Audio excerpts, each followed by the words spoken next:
Bon, bonjour. Bon, on va essayer de voir,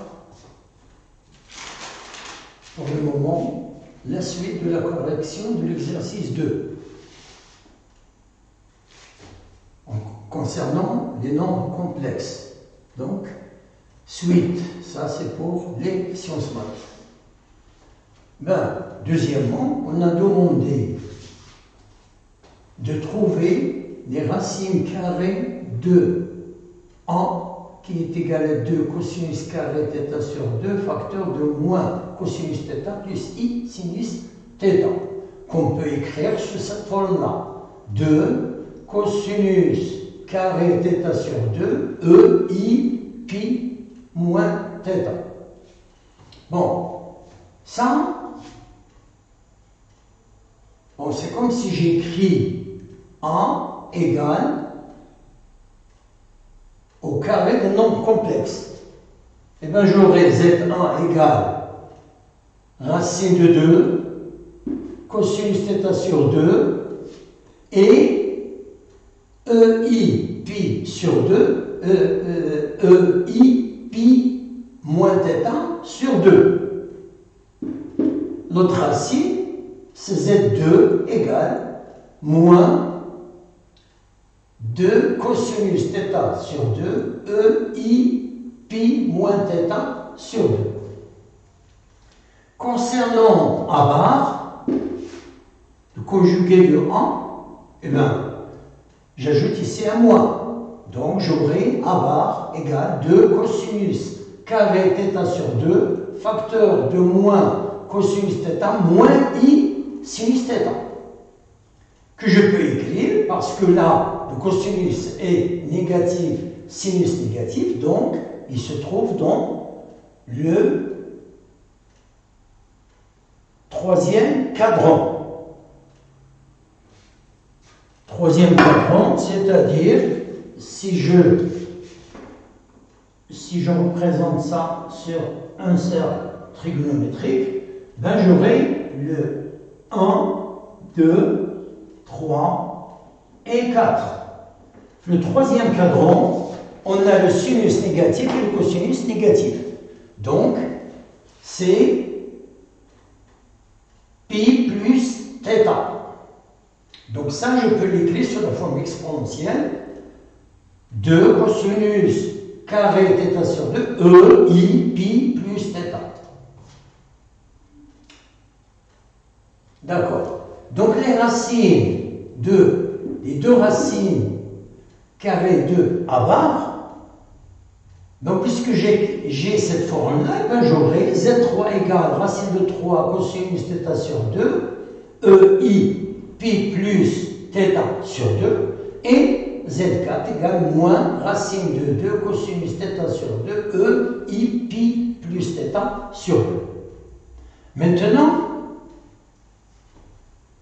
voilà, passons à la question 4. Eh bien, la question 4, on nous pose Z1 puissance 1 plus Z2 puissance 1 plus Z3 puissance 1 plus Z4 puissance 1, quel que soit n appartenant au grand N, et on nous demande de montrer que S de P plus 1 égale à 0, quel que soit P appartenant à N.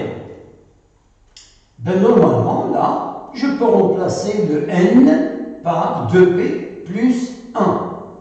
Ben j'aurai S 2p plus 1 égale Z1 puissance 2p plus 1 plus Z2 puissance 2p plus 1 plus Z3 puissance 2p plus 1 plus Z4 puissance 2p plus 1. Ce qui va me donner, puisque oui. Donc, je vais les écrire séparément. Donc, Z1 puissance 2P plus 1 est égal, parce que je n'ai pas assez de place pour écrire en sens de longueur. Donc, on a Z1 puissance 2P plus 1, c'est ça. C'est 2 puissance P racine de 2 cosinus 2P plus 1 θ sur 2, EI 2P plus 1 fois 1 pi moins θ sur 2. Et Z2 puissance 2P plus 1, la même chose. Voilà. Et Z3 aussi. Et le Z4. Maintenant, ici, en additionnant membre à membre, d'accord? En additionnant membre à membre, on a Z1, Z2, Z3, Z4. En additionnant ces 4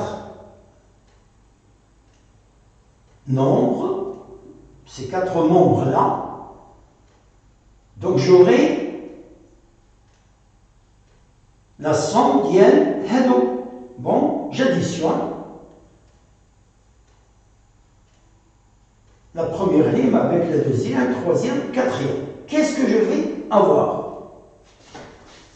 Eh bien, on a 2 puissance p racine de 2 cosinus 2p plus 1 θ sur 2, EI 2p plus 1 fois pi moins θ sur 2.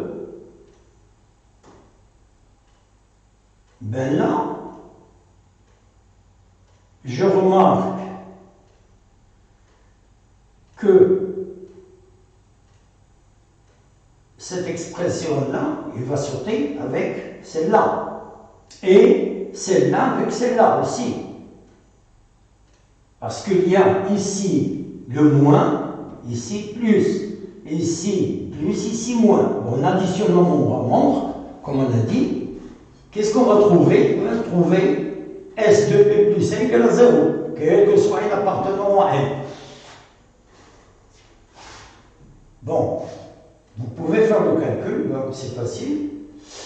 Donc, maintenant, montrons que S de P est égal à moins 1 puissance P fois 2 puissance P plus 2 fois cosinus puissance 2P de θ sur 2 fois cosinus P fois θ. Eh bien, je remplace le n que j'avais là, n égale à 2p. Donc j'aurai S de p égale Z1 plus Z1 puissance de p, d'accord? Plus Z2 puissance de p, plus Z3 puissance de p, plus Z4 puissance de p. Et en essayant, même au jour du baccalauréat, vous pouvez factoriser s'il y a quelque chose de commun pour faciliter le travail et encore pour gagner un peu de temps. Donc, je remarque qu'on a 2 puissance P, cosinus θ sur 2, puissance de P, il est en commun aux 4 termes. Donc, voilà, j'ai factorisé par 2 puissance P cosinus θ sur 2, ici, les taux puissance de P. Donc, qu'est-ce qui me reste là? Eh bien, j'additionne 2 EI P facteur. Oui, ici, qu'est-ce que j'ai? Il y a un P là, voilà. Donc, 2 EI P facteur 2 pi moins θ plus 2 fois EI P facteur de P plus θ. Bon, je vais faire sortir le 2. Et ça va me donner ici, au lieu de 2 puissance P, ça va donner 2 puissance P plus 1. D'accord. Donc, 2 puissance P plus 1 fois cosinus θ sur 2 puissance de P, facteur de l'expression que j'ai ici. EI P facteur de pi moins θ plus EI P facteur de pi plus θ. Bon, je vais l'écrire pour éclaircir un peu les choses. La forme exponentielle, EIP fois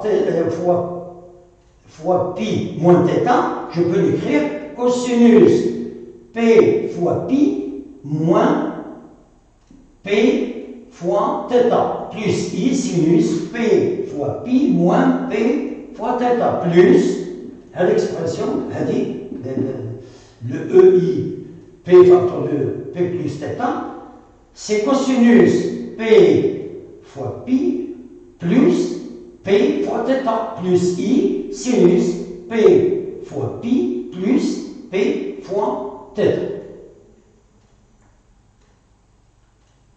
Oui, il me reste là, fermer la parenthèse. Voilà, ici. Voilà. Donc j'aurai maintenant les formules de transformation. Qu'est-ce qu'il me donne? Il me donne cos A moins B, c'est cos A, cos B, plus sinus A sinus B. S'il y a ici un moins, ben on doit écrire plus. Et s'il y a plus, on écrit moins. Bon, donc cosinus P fois pi fois cosinus P θ plus sinus P fois pi sinus P θ plus pour cette, le second terme, I sinus P fois pi cosinus P θ moins, parce qu'il y a ici un moins. Donc, moins I cosinus P fois pi sinus P fois θ. Bon, je n'ai pas de place là. La suite, je l'ai écrite là, ici. Donc, j'aurai pour ce terme-là, on a cosinus P pi, cosinus P θ moins, puisqu'on a ici plus, donc on aura ici moins. Sinus P pi, sinus P θ. Et ici, I sinus P pi plus P θ, ben je vais avoir plus I sinus P pi cosinus P θ plus I cosinus P pi sinus P θ. Bon. Alors là, qu'est-ce que j'ai encore là de spécial? Eh bien, on a cosinus P pi, cosinus P θ, on a deux. Donc, 2 cosinus P pi, cosinus P θ. Et le moins cosinus P pi sinus P θ, avec celui-là, va sauter. Seul.